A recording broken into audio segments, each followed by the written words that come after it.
താങ്കൾ ചെയർമാനായി വന്നതിന് ശേഷം ആവിഷ്കരിച്ച ഏറെ ശ്രദ്ധേയമായ പദ്ധതിയാണ് സ്റ്റഡി അബ്രോഡ്. ഒരുപാട് യുവാക്കളുടെ മുഖത്തെ സന്തോഷം, അവരുടെ സ്വപ്നങ്ങൾ സാക്ഷാത്കരിക്കുമ്പോഴുണ്ടാകുന്ന സന്തോഷം, കുടുംബങ്ങളുടെ സന്തോഷമൊക്കെ കാണുമ്പോൾ വലിയ അഭിമാനം തോന്നില്ലേ? തീർച്ചയായും. അതുമാത്രമല്ല, അതിനകത്ത് ഞാൻ എൻ്റെ വ്യക്തിപരമായൊരു കാര്യം പറയുകയാണെങ്കിൽ, ഈ സ്റ്റഡി അബ്രോഡ് എന്ന് പറയുന്ന ഒരു കാര്യം വരാനുള്ള കാരണം എൻ്റെ മകൾക്ക് വിദേശത്ത് പോയി പഠിക്കാൻ വലിയ ആഗ്രഹമായിരുന്നു. പക്ഷേ അവൾക്ക് സാധിച്ചില്ല എന്ന് പറഞ്ഞാൽ, ഞാൻ ഈ ലോണിന് വേണ്ടി ഒരുപാട് സമീപിച്ചു. അപ്പോൾ 32 ലക്ഷം രൂപയാണോ കോഴ്സിന്. സ്ഥലം ഈട് വയ്ക്കാനില്ലാത്തത് കൊണ്ട് ഒരു 7 ലക്ഷം രൂപ തന്നാൽ ബാക്കി എങ്ങനെയെങ്കിലും മാനേജ് ചെയ്യാമെന്ന്. അപ്പോൾ പറയാം, അങ്ങനെ തരാൻ പറ്റില്ല, കോഴ്സിൻ്റെ ടോട്ടൽ ഫീസേ തരുള്ളൂ എന്ന് പറഞ്ഞു. അപ്പോൾ അവളുടെ ആ മോഹം ഇല്ലാതായി. അപ്പോൾ ഞാൻ ആലോചിച്ചത്, പാവപ്പെട്ട എത്രയോ കുട്ടികളുണ്ട് വിദേശത്ത് പഠിക്കാൻ ആഗ്രഹിക്കണം. അപ്പോൾ അവർക്കുള്ള സൗകര്യം വേണ്ടേ. അതുകൊണ്ട് ഒഡേപെക്ക്, നമ്മുടെ വനിതാ വികസന കോർപ്പറേഷൻ, പിന്നോക്ക വിഭാഗ കോർപ്പറേഷൻ, മൈനോറിറ്റി കോർപ്പറേഷൻ, ഇവരെല്ലാമായിട്ടൊരു ടൈപ്പ് ഉണ്ടാക്കി വിദേശത്ത് പഠിക്കാൻ പോകുന്ന കുട്ടികൾക്ക് 4% പലിശയ്ക്ക് വായ്പ ലഭ്യമാക്കി കൊടുക്കും. അതാണ് ഒഡേപെക്കിൻ്റെ ഏറ്റവും പ്രധാനപ്പെട്ട ഒരു കാര്യമായിട്ട് ഞാൻ കാണുന്നത്.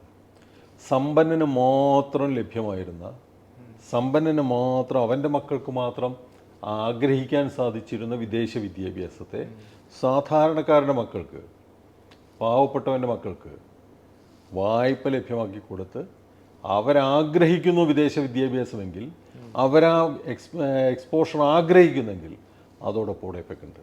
അതാണ് ഒഡേപെക്കിൻ്റെ കാര്യം. വ്യാജ റിക്രൂട്ട്മെൻറ്റ് ഏജൻസികളുടെ ഇരകളാവാതിരിക്കാൻ വിദ്യാർത്ഥികളിൽ എന്തൊക്കെ അവബോധമാണ്, ഇടപെടലാണ് ഒഡേപെക്ക് നടത്തുന്നത്? അതായത് ഈ വ്യാജ ഏജൻസികൾ എന്ന് പറഞ്ഞാൽ അവർക്ക് ഈ പണമാണ്. ഇപ്പോൾ സത്യത്തിൽ യൂണിവേഴ്സിറ്റികളൊന്നും പണം വാങ്ങുന്നില്ല ഇവരെ കൊണ്ടുപോകാൻ. അപ്പോൾ ഈ പറയുന്ന ഇതിനു വേണ്ടി പണം രജിസ്ട്രേഷനായി അല്ലെങ്കിൽ മറ്റ് മേഖലകളിലെല്ലാം പണം വാങ്ങുന്നത് തന്നെ വലിയ തെറ്റ്. 2, മറ്റ് യൂണിവേഴ്സിറ്റികൾ, നിലവാരമില്ലാത്ത യൂണിവേഴ്സിറ്റികൾ പണം ഓഫർ ചെയ്യും അവർക്ക്, ഈ ഏജൻസിന് ഇത്ര കുട്ടികളെ കൊടുത്താൽ ഇത്ര രൂപ തരാമെന്ന്. അപ്പോൾ അത് വാങ്ങിയിട്ട് നിലവാരമില്ലാത്ത യൂണിവേഴ്സിറ്റികളിലേക്ക് നിലവാരമില്ലാത്ത കോഴ്സുകൾക്ക് വേണ്ടി കുട്ടികളെ തെറ്റിദ്ധരിപ്പിക്കുന്നു. ഇതിവിടെ ഇങ്ങനെയാണ്, അങ്ങനെയാണ്, അവിടെ പോയാൽ PR കിട്ടും, അവിടെ ഇത്ര വരുമാനം കിട്ടും, ഡെയിലി ഇത്ര രൂപ കിട്ടും എന്നൊക്കെ പറയുമ്പോൾ ചെറുപ്പക്കാർ കുട്ടികളാണ്, ആ കുട്ടികൾ ഇതിനകത്ത് വീണുപോകും. അപ്പം അതല്ല വിദ്യാഭ്യാസത്തിൻ്റെ രീതി. ഇപ്പോൾ എനിക്കറിയാം എത്രയോ കുട്ടികൾ PR കിട്ടാൻ വേണ്ടി പഠിക്കാൻ പോകുന്ന ആളുകളുണ്ട്, അവിടെ വർക്ക് ചെയ്യാൻ വേണ്ടിയിട്ട്. അപ്പം അതല്ലല്ലോ നമ്മൾ പ്രോത്സാഹിപ്പിക്കുന്നത്, അതൊരു ഭാഗമാണ്. പക്ഷേ ഏറ്റവും പ്രധാനം വിദ്യാഭ്യാസത്തിനാണ്. അപ്പോൾ നല്ല യൂണിവേഴ്സിറ്റികൾ, ആ നല്ല യൂണിവേഴ്സിറ്റികളിലേക്ക് കുട്ടികൾക്ക് പോകാനും അവർക്ക് നല്ല രീതിയിലുള്ള വിദ്യാഭ്യാസം ലഭ്യമാക്കാനും സഹായിക്കുക എന്നുള്ളതാണ് ഒഡേപെക്കിൻ്റെ ഉത്തരവാദിത്വം.